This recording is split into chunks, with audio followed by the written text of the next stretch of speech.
A country tired of turbulence leans toward steadiness. Into that wish walks Keir Starmer, lawyer by training, administrator by habit, politician by choice. Since 2020, he has presented himself as serious, pragmatic, reformist, a leader whose method is procedure and whose offer is competence. This story asks, who formed him? What his years in law and prosecution built? How his politics were shaped? Why his party changed course? And why critics from left and right press him from opposite sides? We'll follow the path from Southwark to Downing Street and test the argument that a cautious temperament can still carry real change. He begins in Southwark in 1962, raised in Oxted, Surrey, the son of a nurse and a toolmaker, working-class roots in a house that prized graft more than grandstanding. He is one of four, passes the 11+, spends most of his school years at Reigate Grammar, and becomes the first in his family to enter university, law at Leeds, then the BCL at Oxford. The formation is plain and disciplined, rules as protection, fairness as duty, education as the family bridge. In 1987, he's called to the bar at Middle Temple. His casework clusters around miscarriages of justice and civil liberties. The famous MacLibel case marks his appetite for long, principled fights. By 2002, he takes silk.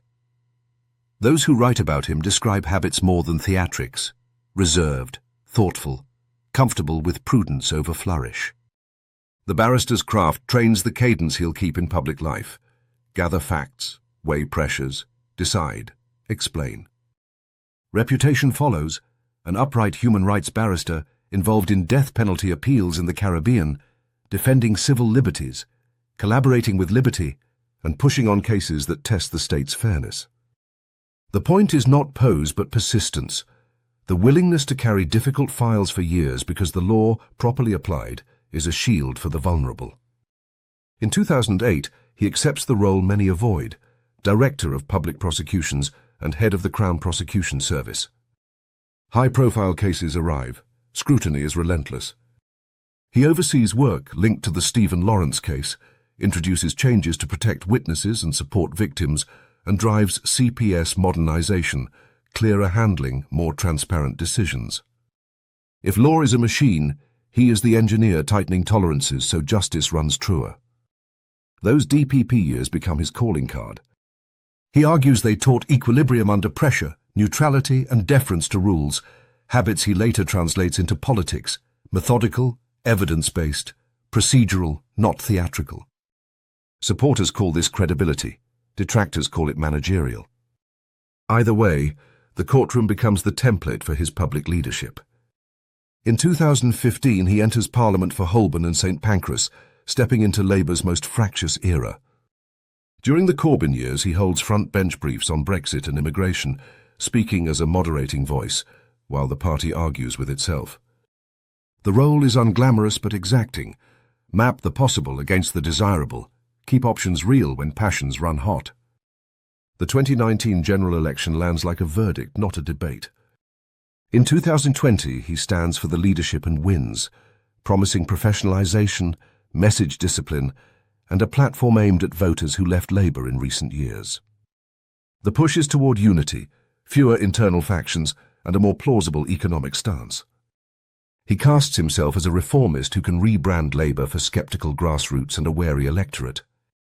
A party cannot lead a country if it cannot govern itself.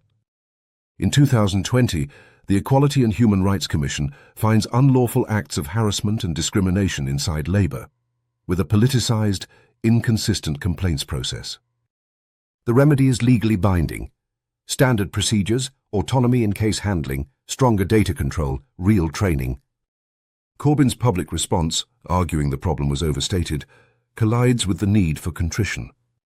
Starmer promises to implement the recommendations to the letter, introduces codes of conduct and oversight, and, controversially, withholds the whip from Corbyn even after party reinstatement.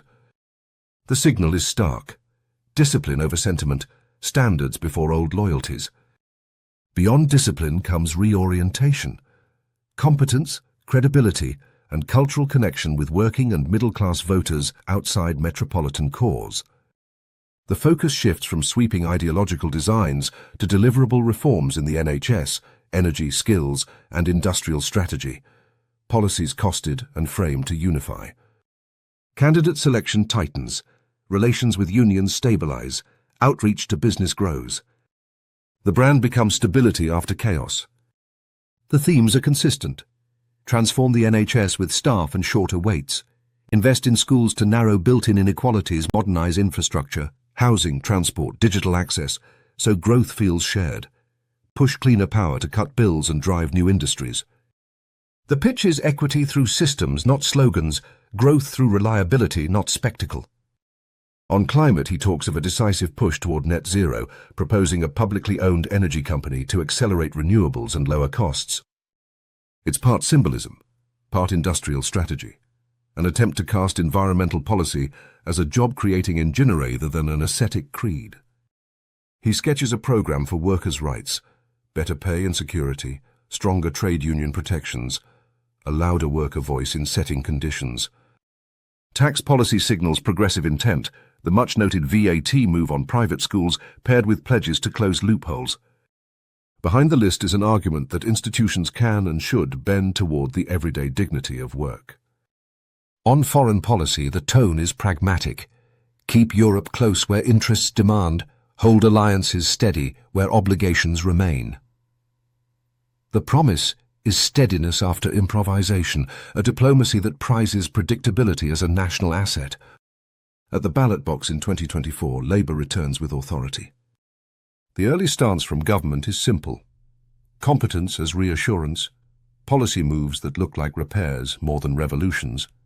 On the NHS backlog, education and green energy, alongside a bid to restore confidence in institutions.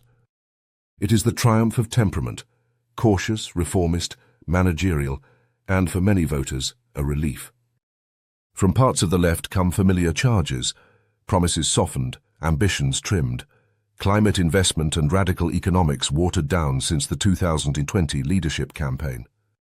The worry is long-term, a party that trades heart for swing voters, winning today while thinning tomorrow's core. The critique bites because it is moral as much as tactical. From the far right, the attack is different. Distrust of institutions, suspicion of pluralism, contempt for legalism. To them, a lawyer's instinct looks like process over passion. Yet the government's bet is that decency, clarity, and lawful procedure are not weaknesses, but the ground on which stable change stands. The question lingers, connection or mere management? The polling picture suggests the public has rewarded sobriety and competence over performance. Many voters prioritize systems that work, hospitals, schools, bills, over theatre. Inspiration is not absent, it is recast as reliability. Beneath the policies sits a governing theory, institutions as engines, not enemies, law as accountability, not constraint, expertise as a craft answerable to results. Reforms should stick rather than spike. Delivery should outlast headlines.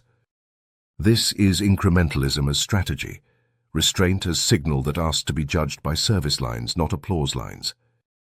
The EHRC moment and the whip decision are more than an episode.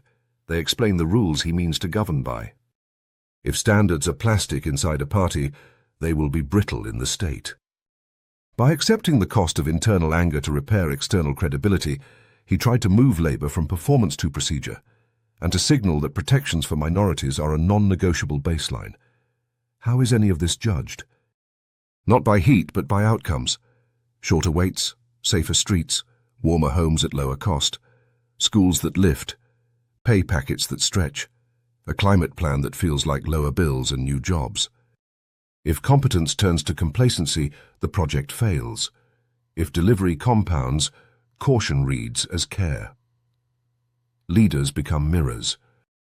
In Starmer, Britain sees its own contradictions, a longing for fairness without drama, a respect for rules shadowed by doubts about whether rules still work, a desire for change that doesn't burn the house. Supporters call that balance, critics call it drift. The style is the message, slow-build reform in an age impatient for spectacle. The far right rages because pluralism and the rule of law tradition undercut grievance politics. Parts of the left fret because incremental gains feel thin against the scale of need. Between them stands a wager, that consent is built by concretes, bills, buses, beds and wages more than by crusades. In 2024, the public did not fall in love, it made a choice. Relief is a mandate to repair. If early delivery compounds into bigger trust, the centre holds. If not, patience thins. For now, the theme is stability after improvisation, competence after spectacle. The long arc runs clear. A working-class boy builds a career in law, prosecutes with procedure, and carries that ethic into party and state. His politics read as progressive reform in health, education, climate and justice. His hardest internal call, the treatment of anti-Semitism, reframed Labour's credibility.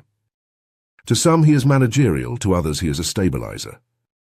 He offers stewardship at a time when the country may be done with theatrics. The news breaks. A synagogue in Manchester targeted by terror. In the hours that follow, Keir Starmer sets out a clear line.